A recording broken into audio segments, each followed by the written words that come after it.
Good evening. Welcome to Right Talk with Mike Lee.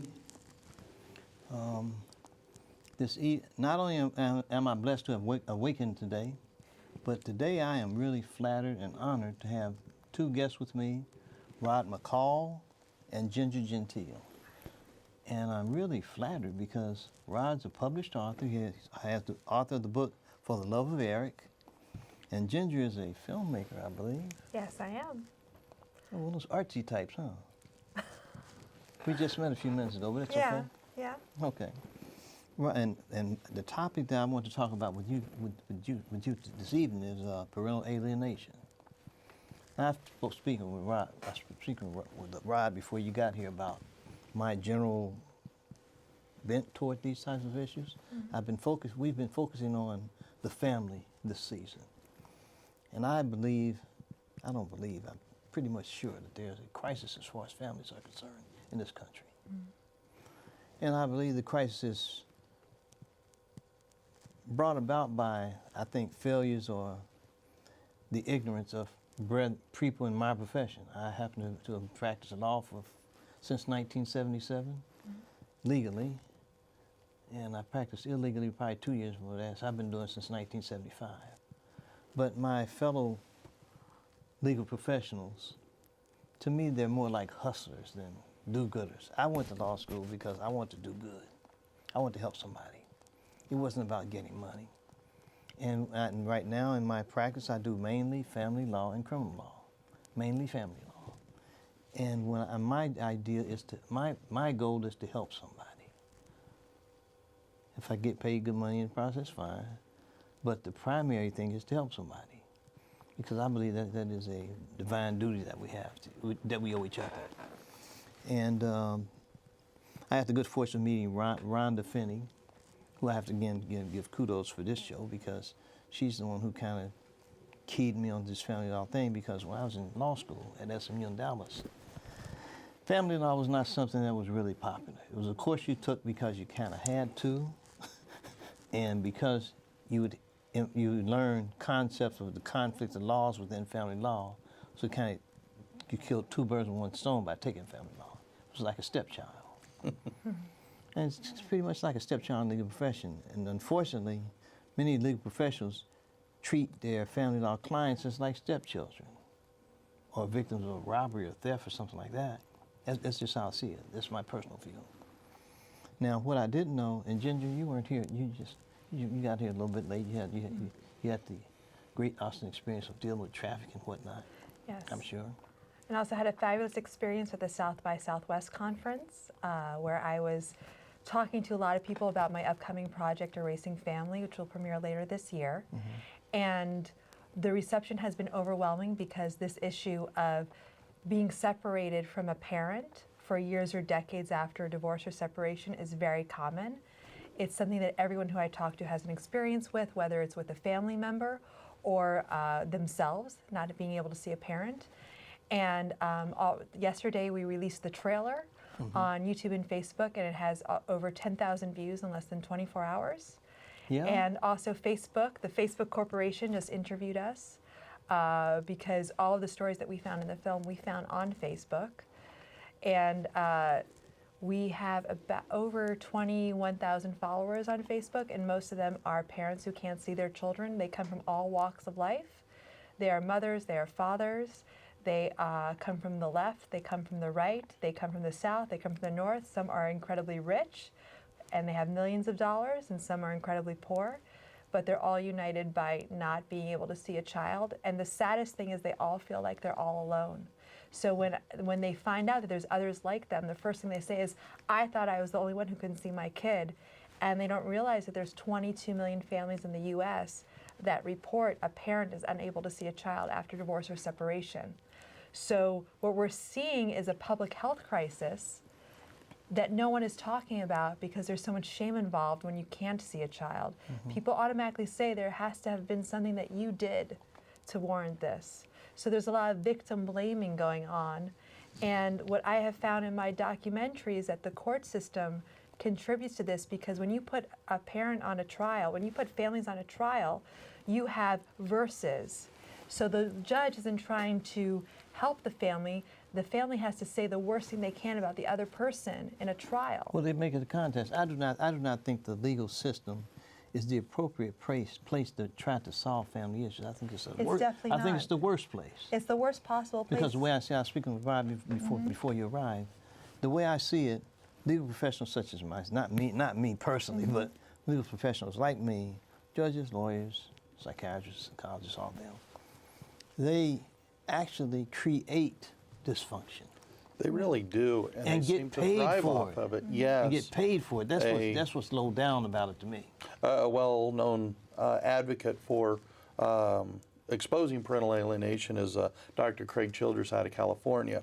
And one thing that he said that I really do agree with and I believe in is that divorce is to end the marriage. It is not to destroy the family. And more I hear him say that, and the more I've done my own research and talking to people like Ginger across the country, the more I absolutely believe it, that we are in a society that is very confrontational. There has to be a winner and there has to be a loser. And when the children are put in the middle of the fight. See, and that's the problem.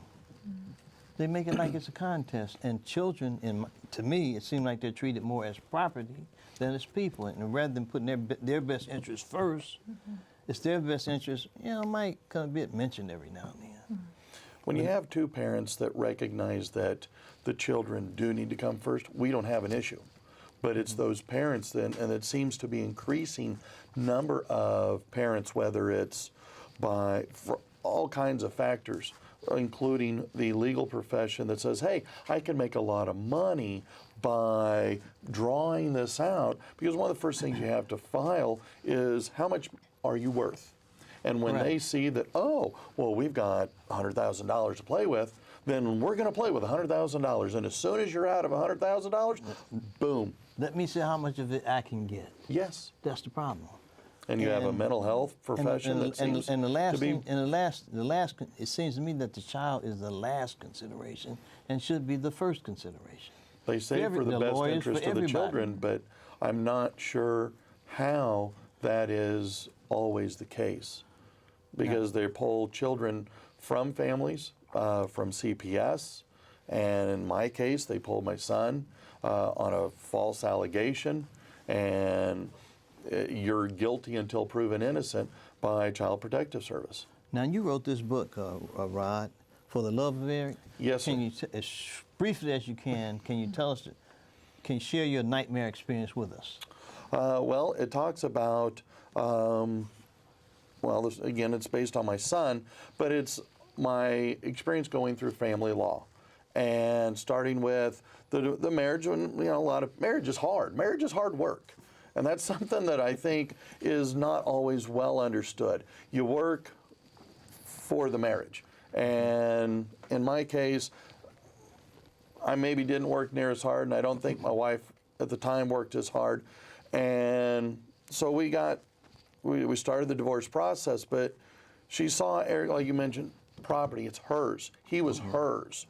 And the legal profession kind of encouraged this conflict. And so we were fighting more and more. And then she accused me of a false allegation of sexual molestation. And I get arrested and I get fired from my job. And I am a public school teacher. And so it made the news and very sensationalism. And CPS investigated me. And they pretty much made sure that they didn't want to hear that she was a college professor with a master's degree in clinical psychology and a PhD in criminology, that she taught criminal justice courses at University of Texas at Dallas, and one of her popular classes was victimology. They didn't want to hear any of that. They just saw me as a problem. So we have this really lengthy battle.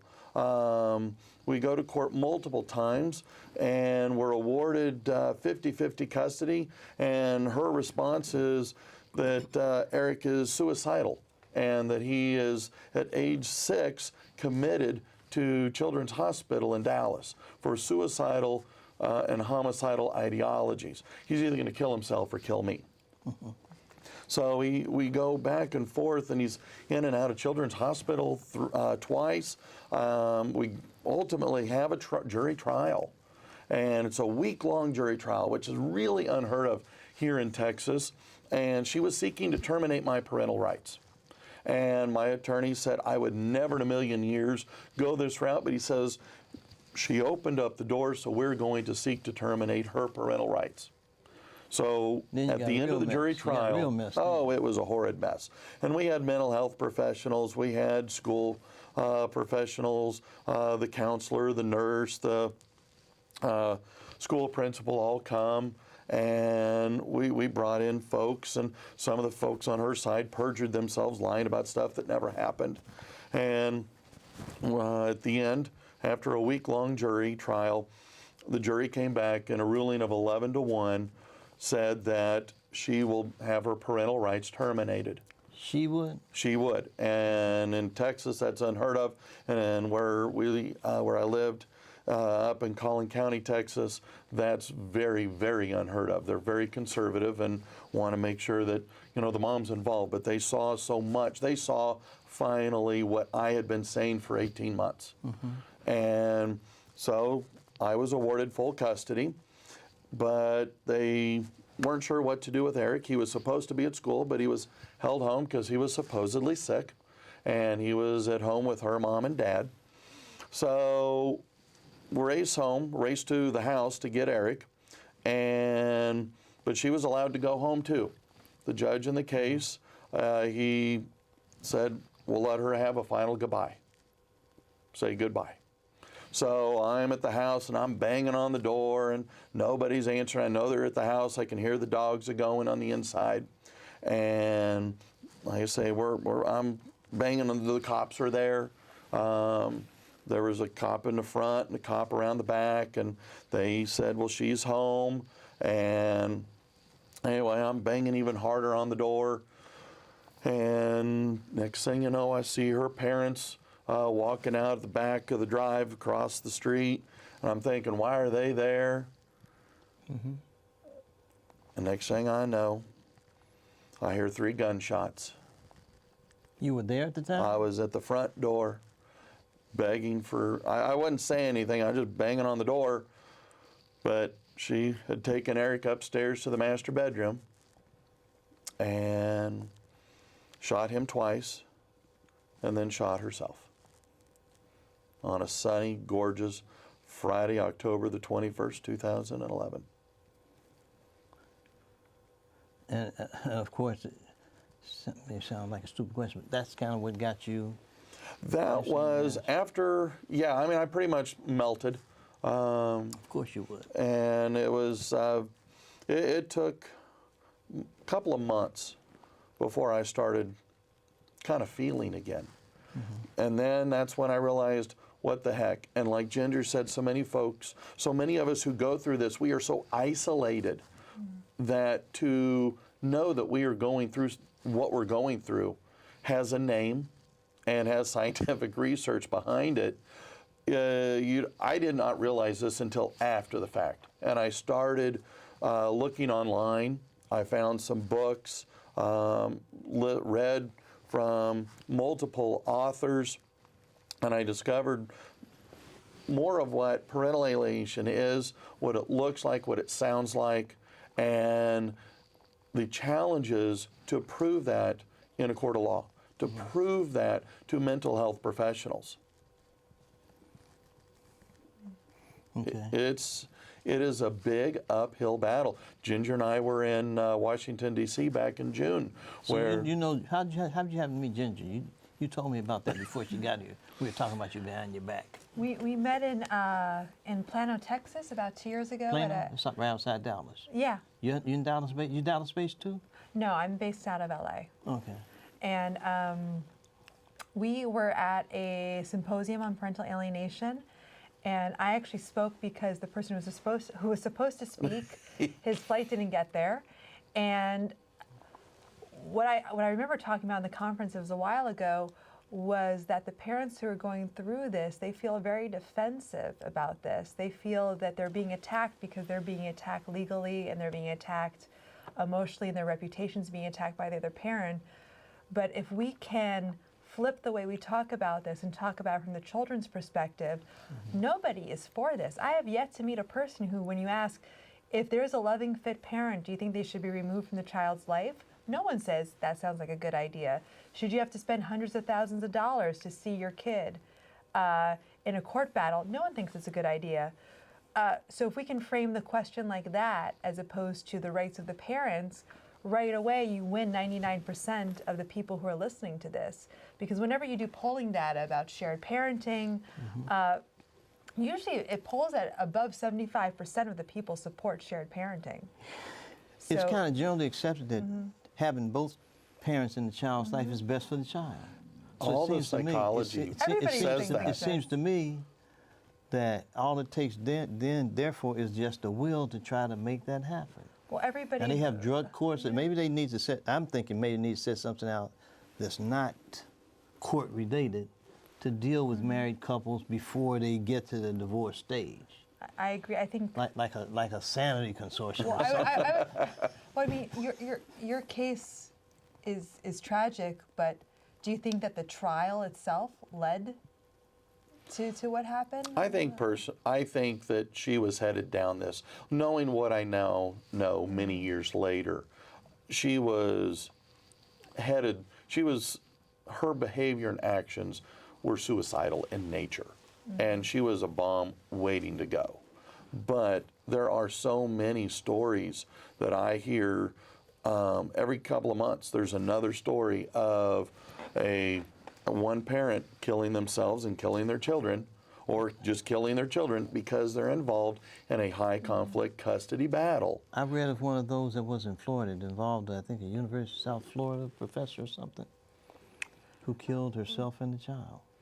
Yeah, I heard of one case where the daughter killed her mother and her stepfather, but was so turned against her father that she refused visits from her father in jail, who was probably the only person who really wanted to help her, because what goes through a lot of these kids' mind is that they're in this huge loyalty conflict, and what I found making the movie Erasing Family, talking to so many kids, is that they will do anything to avoid conflict. But you know what makes it difficult in terms of dealing with that issue is that usually there are orders that preclude that enjoin the parent from talking to the child about the situation. Those orders are broken every day. It can also, so you can also get around that because in one case that I have in the film, a young man decided to never see his mother again and was adopted by his stepmother, and then his little sister was adopted by the stepmother as well. And I asked everybody, because I was able to interview the mom, this young man, and the stepmom, and I said, what was the mother accused of? What was said about the mother? And everyone said, nothing. So you're like, okay, so you have an accusation of nothing. And I asked the young man, but then how did you decide, quote unquote, decide to never see your mother again? And he said, the visits were just so stressful that, you know, every time she would come, there'd be a fight, there'd be an argument, and when you're around 14 and you have other stuff going on in your life, and someone says, wouldn't it just be easier if you never saw your mom again? And you say, yeah, that sounds a lot easier if I just didn't have to deal with this and I could just be with my friends. So it's actually easier in a way for older children to follow this because younger children, they're bad actors. So usually under questioning, they'll say, I never want to see my dad. And the second question, why? And they say, well, I said what I had to say, or they'll break down in tears, or they'll say something, I hate my dad, but I really love playing baseball. Like the narrative just falls apart. But older kids, you say, you reject the other parent, we'll get you a car, or I'll let you go out and see however you want. There's no curfew at my house. So also a lot of kids will align themselves with the parent who has more flexible rules, who gives them more things. Or they'll understand a threat. So another and they can manipulate the parent. Yeah. And they're good at it anyway. They're teenagers. Right. And what was interesting that I found is a lot of the kids who I interviewed ended up homeless. Even kids from very wealthy homes, because at one point they're told, if you see this other parent, if you talk to this other parent, you can't be in our house. And so sometimes the kids become homeless, and then one girl, after a month living on the streets, she realized she couldn't, and she went back on the condition that she would never speak to her father again. And if you're asking, well, why didn't she just go live with her father? At that point, the stepfather had adopted her, and it would have been kidnapping if she lived with him. If I had a question, what are your films about? I know we got a trailer. I hope we can pull up your trailer and show it to the audience. So the film I'm working on, do you want to show it right now? I'd like to. I'd love to. Okay, there it goes.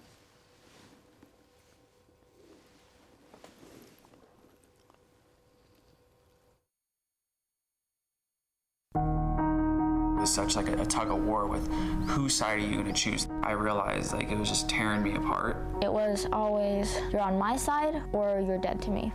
The first time my dad saw me, I was in my grandma's arms in a courtroom. It really felt like she didn't want anything to do with me. It's hard when you have to stop and think that your child wants nothing to do with you because of what they've been taught.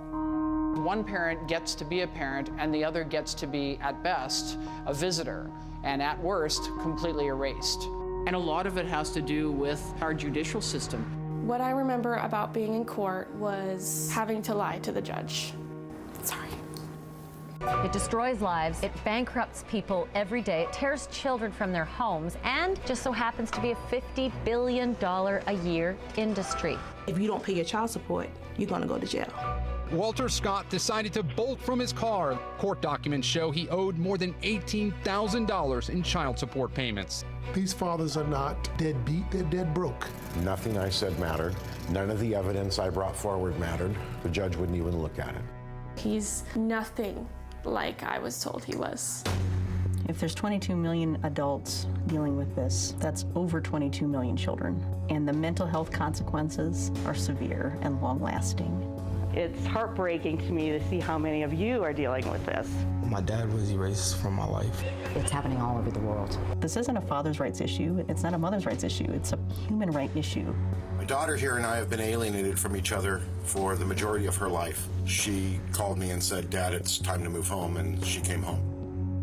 If the court worked in a way where there was 50-50 custody, I'd be happier. I wouldn't feel a void because I've never known a life where one parent wasn't missing. A new bill would make default custody 50-50. How come we don't have shared parenting in the law? It's called special interests. We need more clarity in law to support what is best for children, shared parenting, and this helps move in that direction. Sign the bill! Sign the bill! Sign the bill! I want to show people that it can have a happy ending.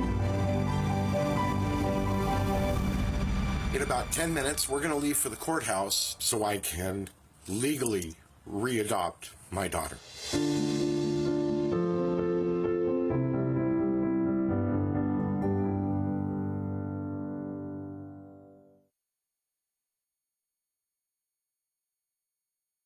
You said that you were at South by Southwest? Yes, I am. What's the deal with that? What's going on with that? What's going on with South by Southwest? What are you talking about? Parents at South by Southwest. So I am not there talking I thought it was a party. I thought it was a party thing.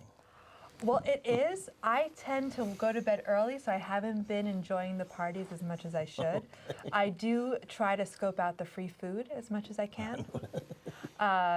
So I was at a party right before I came where there were drinks, which I didn't have any of, but there was no food, so that did not make me happy. But there's thousands of people there, and the reason why I'm there is because we want to get this issue out to people who don't know about it, and also people who have power over the media and social media, tech, for example. So I gave a talk yesterday on how parents are using Facebook to bring their very personal fights onto social media, get people to comment, and then also... I see it on Judge Matheson paternity court every day. Yeah, and how the kids then use social media to tell the judge why am I not seeing my dad, or parents will post heartbreaking letters from their kids saying, the example I showed is a girl who's 10, talking to her mom, using the first name, saying, "Don't you get it? I don't love you anymore. I have a new mom. I'm going to tell the judge as soon as I can. I never want to see you again. Just accept it and move on." Obviously dictated by an adult because 10-year-olds don't talk like that. And they get people to, and that the parents, they feel so isolated that they put this stuff out there that can be very damaging to their kids because they don't know what else to do because there's no support for them. There's no free legal services. There's no psychological help, there's no coaching, there's no counseling. So these parents turn to the internet, which can often make the conflicts worse. So I was talking with people at Facebook about how wouldn't it be great if you could have a button, which they have the technology to do, where they can detect certain keywords with artificial intelligence that it would ask you, are you sure you want to post this? So we're not censoring anybody, but just saying, take a few minutes, think about it. Do you want to call your ex, blah, blah, blah. I won't repeat the words on television. But they can, they have the AI to detect ex-spouse, negative words, and just ask you. And then if you want to post it, I think that's your right. I'm not about censorship. You got a chance to think about it. Think about it. And also, even wouldn't it be great is we get these long terms of service on Facebook that nobody reads. If there's also a 1-minute video explaining how public this was, how people like judges can see what you're posting, and also how your children, even if you don't see them on Facebook, your kids have an account under an assumed name and they're watching their parents on Facebook, and that everything you post is public. If the people watching at home don't get anything else out of this, everything you post on Facebook is public, even if it's in a closed group, and the judge can see it, and your kids can see it, your ex can see it. Everybody who you don't want to see it will see it, and the people who you want to see it probably won't. But the people who you don't want to see it, they're the ones who will see it. They're going to look at it. And then I talked to two parents. I talked to a lot of parents who wound up in jail for posting on Facebook, sometimes getting months in prison. And yesterday I get a news article from Great Britain that a mom is now sitting in jail for posting on Facebook. So this can have legal consequences because, as you know, as an attorney, a judge can rule almost anybody in contempt and put you in jail until the judge thinks you've learned your lesson, basically. So there was one case of a man in jail for a year for a blog post. Anything you say can and will be used against you in a court of law. Definitely. Every time before I shared anything, I was thinking of those issues because of what you're saying. So they treat you like you're under arrest, basically. It felt like that sometimes. But they don't give you the skills because the legal system looks to see who's better and worse as a parent, as opposed to saying if there is a parent who lacks certain skills, they make it a contest. What can we do to teach them those skills? And that's why I think of when I think of remedies, I think in terms of something outside the litigation realm. Yeah, it has to be. Because once it goes into the litigation realm, you get lawyers involved. Lawyers want to win. They want to get paid, and they want to win. Well, one of the things that Ginger brought up in the trailer was special interests that oppose 50-50. Here in Texas, there was a bill last session. There is now a bill. Two bills now. We talked about that yesterday at a meeting. But the Texas Family Law Association is hugely influential. They're in the film, the Texas Bar Association. They make a little appearance. Well, they're the gatekeepers, huh? Well, because they say the judges will look at the testimony and decide what's in the child's best interest. But the sad truth is judges don't need a degree in child psychology. They don't need any training. They don't need, I'm not sure how it is in Texas, but in a lot of jurisdictions. And too many of them don't have common sense. Yeah, they go from criminal law to civil to family, and they rotate around. And most of the judges don't want to go into family law. They do that in the smaller counties. As a matter of fact, I was speaking with Rod and his wife before the show about family law being kind of like the stepchild of the legal profession. Oh, yeah. I have a lawyer friend in Houston who's a very good lawyer. One of the best I know. If I got in the jam, I'd call him. But he won't touch family law. Oh, yeah. And there are lawyers who won't touch it because it can be emotionally draining. But it's very profitable, and if you are of limited moral character, then it makes it easy. And I have met some here in Texas that are in it for the cash, and I'm not sure how they appear in your film, but after the shared parenting bill was defeated, they posted a very positive note that, yes, we helped defeat it. And there were several people that had commented on their Facebook posts, and I was one of them. And I said, what was in the bill that you opposed? And that's all I said. And I checked back 30 minutes later, my post and everybody else was deleted. So I posed my question again, and I said, what was in the bill that you objected to? Just because I figured, in a bill, there's what you want, but then there's a bunch of stuff that is added to. Sometimes stuff is added to make sure it doesn't happen. Well, and that's what I was trying to get at. Well, then they deleted that post, and they changed their Facebook profile to being what only they wanted to share, and there was no way to add any commentary. And that to me said that they are not in to help resolve issues in family law, to make it better, but instead to thrive on the conflict. You have the state of Texas, in fact, all 50 states receive money in Title 4D and Title 4E, 4D money, which is child support money. They get dollar for dollar. So as long as the state government themselves have a financial interest in divided custody, because 50-50, the argument is, oh, well, nobody has to pay child support. Well, then, of course, the state loses out on hundreds of millions of dollars. And so there's so much financial interest to keep parents fighting to have a victor, to have a loser, to have that 60-40, which sure as heck did not feel like 40%. So family dysfunction is being pimped. It sure feels that way. To the chase. Yes, and when I was seeing my son for 40% of the time, and again, they claimed it was 40%, but it felt like I was a weekend visitor to my son's life. And I found that very frustrating. He and I were there together. I got to hold him before his mother did when he was born. And so it was very disappointing. So I am a huge advocate of 50-50. That's one of the better ways to initially put in I won't say it won't stop parental alienation, but it can, in some cases, nip it in the bud before it can really begin. If we get week on, week off, or wraparound, or I don't care how you do it, but if we are 50-50, if you and I live within a very short distance, we're in the same town, we're in the same school district, then it should absolutely, in fact, it should be 50-50, and you got to prove to me why it should not. Yeah, that should be the presumption rather than yes. rather than this SPO that's thrown around now. So because in Texas, you automatically get the SPO unless you can show some reason not to have it. But I as a family law practitioner, what is an SPO? A standard possession order. Now, what's nice like is that a child is a horse or something. Yeah. Multiple states are now going to 50-50. Missouri did it, started last year. I believe Kentucky is another state. And more states are starting to recognize. Arizona. Arizona? Yeah, Arizona. And that's the way it should be. The weird thing is that a lot of people think California has 50-50, and what people also get confused by is that there's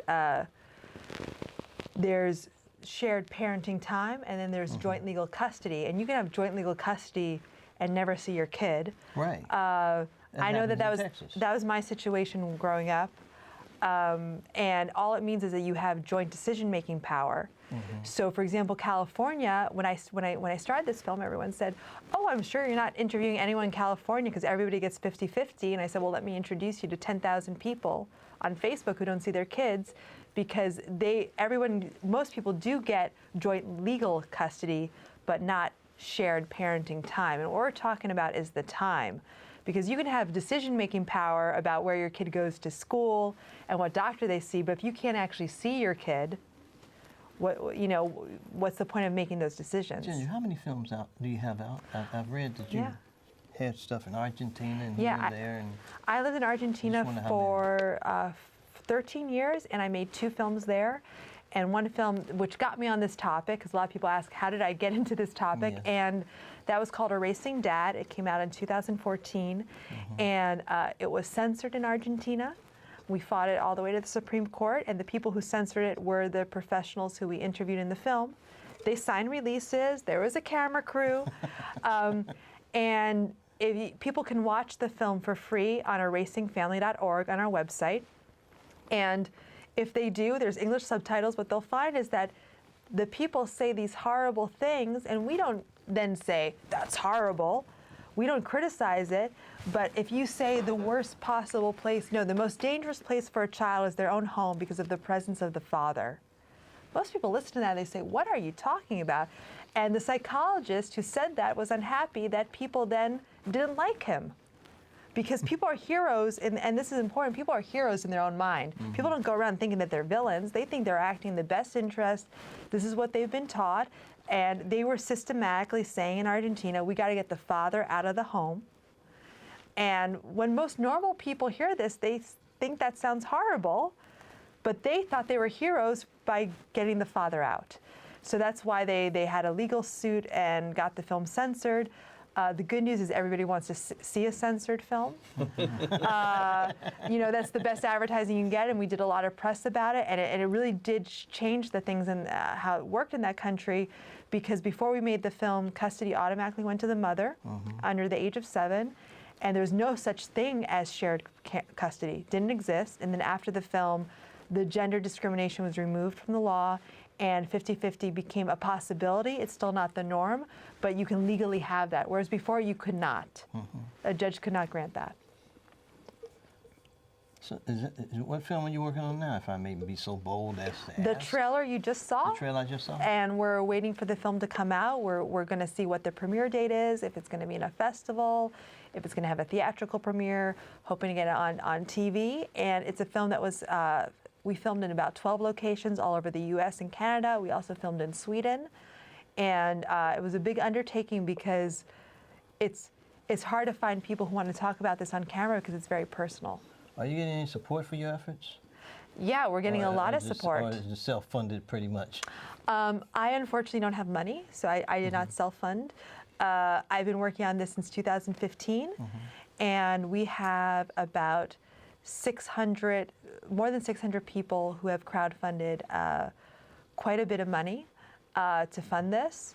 And the donations keep on rolling in. It's tax deductible because a lot of parents, and I think this is very sad to say about the legal profession, feel like this film is their last hope to see their kids because the legal profession has filmed so much. They hope that their kids will see this film and then reunite with them because a lot of the people who support the project, they haven't seen their kids in years, they have no contact, or their kids are over 18. So they're hoping that this film will be on Netflix or Apple, and they'll watch it one day, and then they'll get a phone call. I think that judges, lawyers, and other other professionals who work in the family law area should be required to do CLE just be educated and informed. Here in Texas, at the I forget what it's called, but they do have when all the family law lawyers and judges get together in San Antonio. They do have, but I'm told it's usually the last day of the conference, and so it's not well attended. Least attended thing. Yes. And this would be CLE about parental alienation? Or yes. Okay. Yes, it is. But the fact that it's on the agenda, I was really impressed. The judge in my case became very acquainted. He recognized that, and he even apologized to me. He said, that was the worst mistake I have ever made as a judge, allowing her to go home to say goodbye to Eric. And he has been a huge advocate for trying to make change. Yes, in Collin County? Yes, unfortunately, he is no longer a judge. He got voted out back in November. Or I guess actually he lost in the primaries. So he was out as of January, first part of January this year. And so now he's in private practice, but he is still involved in family law and working to, because he recognized through what I experienced and seeing and you're right, it is what happened to Eric was a rare exception. It's not unheard of because it keeps happening, but it was very, very unusual, and he was able to learn from it. So many folks, the mental health professionals that were involved, have learned from it. And so I'm very pleased, but they're a drop in the bucket. Right. And so much has to happen, so much has to change. The saddest thing that I always hear from people who work in this field is they say, I know it's a problem, I have no idea what to do. Or they say these cases are just not treatable. They say, well, what do you do when you get a teenager who says, I don't want to go see a parent? They're like, you can't arrest them, you can't force them into a car.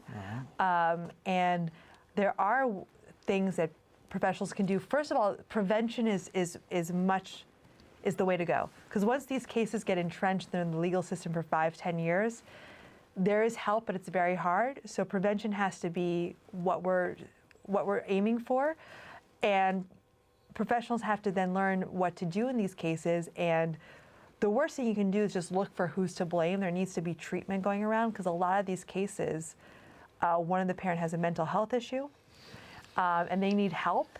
But putting them, just blaming them And we see this a lot, you know, if you just blame somebody, you're not giving them any help. They're not able to move on. And even if they are removed from the family, in a lot of cases, they find new families, they find new partners, and the cycle repeats. They repeat the behavior. Or the child repeats the behavior. So a lot of parents who reach out to me say, they will say, you're not going to believe this. And I say, I will believe it. I couldn't see my dad growing up, and then I got married, had a kid, and now I can't see my son. This goes generation to generation, because people then, and about in half the cases of the kids who suffer from this, they will do one of two things. They will either not be able to see their kid, or they will keep the other parent from seeing their kid because they're repeating patterns. Rod, I had a question. You brought a couple of things. I've been lucky enough to share about those things. Well, yes, I've been. Well, this is a sign. A friend of mine, Lori Nicholson, who lives up in Erie, is a strong advocate. Has these available. She sells these, and they're just simple yard sign. But I use these when I'm lucky enough to go and present and speak to groups to let folks know. You know, again, it's a nice big sign. It says we can put an end to this pathogen. We just have to be willing to try. What can people do? They can stop being passive. And the other one I brought, this is this is a little bit bigger, but these are some pictures of my son and I together, but arguing that, again, we need both parents to raise our children physically healthy, mentally healthy, spiritually healthy. And because it is this way that we can avoid or try and put a stop to the repeat behavior. The number of, I've been looking at the psychology of this and looking and diving into adverse childhood experiences, or ACEs. There was an ACE study commissioned by the CDC back in the late 90s. And it talks about how a kid going through a divorce is going to get one adverse childhood experience. If mom is, or dad is mentally ill, and they're not getting treated with it, that's a second adverse childhood experience, or a second ACE. And then if the child sees mom physically abused, or mentally abused, or emotionally abused, that's an ACE. If the children or the child is, physically, emotionally, or sexually abused, that's an ACE. By the time we start getting to 4 ACEs, well, now the kid's got all kinds of things stacked against them. And by the time you get into 6 ACEs, not only are they doing adverse behaviors like, smoking dope, or shooting up heroin, or having multiple sex partners, they're also likely to get involved in suicidal ideation. And as a high school teacher, I see we keep having kids that die, from self-infliction, and it's just devastating. And not all of them are tied directly to family law or to abuse or to child custody, but there's so many things that are hurting our children today. And we need to be much more cognizant, and family law is unfortunately playing a very big part in not doing what they claim they want to do, and that is look out for the best interest of their children. I must confess that I practiced law for over 40 years, and it wasn't until I had a guest on this show that point out there's no definition of best interest of the child in the family. I had never thought about that. It's not and now I think about it too much. It's really whatever some judge thinks. And each judge thinks differently. Yeah. And you got this discretion, and they can disregard this evidence, disregard the evidence. And if a lawyer doesn't request findings of fact and conclusions of the law, or press the matter, you don't know what happened or why. Well, a judge can make an order that one or the other parent has to go through these steps, and the parent will avoid them or ignore the order, and there's no consequences. They can violate or stop one parent from seeing the other. Well, there can be consequences, but you have to pay a lawyer a couple of $1,000. Well, but even then, to see if the you get a judge, we'll see if you can get a consequence. And another pass, and another pass. When you prevent visitation, that is actually a felony. Texas Penal Code 25.03 makes it a felony. It's usually in the order. But it requires the police to do something. And they go, oh, it's a family issue. And district attorneys do not want to push this. And so all kinds of court orders by a judge are frequently and consistently being ignored, which only encourages or emboldens the alienating parent to continue what they're doing. And, well, if I can get away with that, let's try something else and see what happens. Well, we need a community. We need a community will. So I want to talk about a program that we did film in the movie, Erasing Family, and it's a program out of Baltimore County, and they're the only place in the United States that I found that offers something so simple, but it's so effective, which is they have court-ordered mediation that takes place in the courthouse. It's free or low cost, and you cannot get to trial before you do mediation. Now they wanted to do that in Texas, to have mediation before any final orders enter. But what you're talking about is kind of like what I'm thinking about, something extrajudicial. They ought to have something. Right, but it's in the courthouse. courthouse. Have something you have to do before you even file. So it's in the courthouse. Before the mess starts. You can't even, so you don't have to find a mediator. It doesn't cost you a ton of money. And if the mediation begins to fail, the judge will come in and say, this is how I'm going to rule, because I see the facts. You might not like it. I suggest you go back to mediation and work it out. And they get 67% of high conflict cases to settle. So nothing is perfect. I think we're never going to find a perfect solution, but these are cases that most people say are impossible to settle, and they get them to settle. And also they give people a host of services, mental health services in the courthouse, so you don't have to go out and find other people, you don't have to pay out of pocket. And the saddest thing though is when they presented this at a legal conference, everybody in the room, all the other lawyers and judges were looking like, well, we could never do that. We would never get anyone. And they liked the idea. And it's like there's such inertia that offering low-cost services to help people settle, it's not rocket science. It's not crazy. You're hurting their pocketbook, Ginger. I know. So they don't want to do it. They're not going to have it. But they were all looking like, they were saying, well, we should give every family, a new car or something. They're like, well, we never do that. And then the other thing that we looked at is in Sweden, they don't have family court. You settle this on your own, and we filmed a couple, they are divorcing, and they sign a piece of paper giving each other joint custody, and it's just the norm that everyone expects you will have this.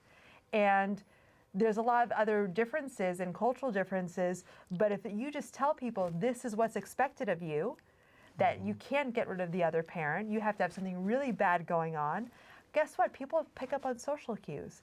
Like right now, the example I always give is right now, we're in this beautiful studio. Not one of us is smoking a cigarette, but if you were filming this 50 years ago, we'd probably all be smoking. Not me. But now, if you do that, you get arrested, you're asked to leave. But there's a huge change. 50 years ago, people would smoke on TV. You go outside the building 25 feet from the 25 door. feet, right. Because people pick up on social cues. So if we say 50-50 is the norm, our system supports it, but also that's what people expect when you're at a dinner party, people go along with what they're told to do. And right now they're told to fight, they're told to get lawyers, and they're told to take the other person for everything they got and use the kid as a pawn. You know,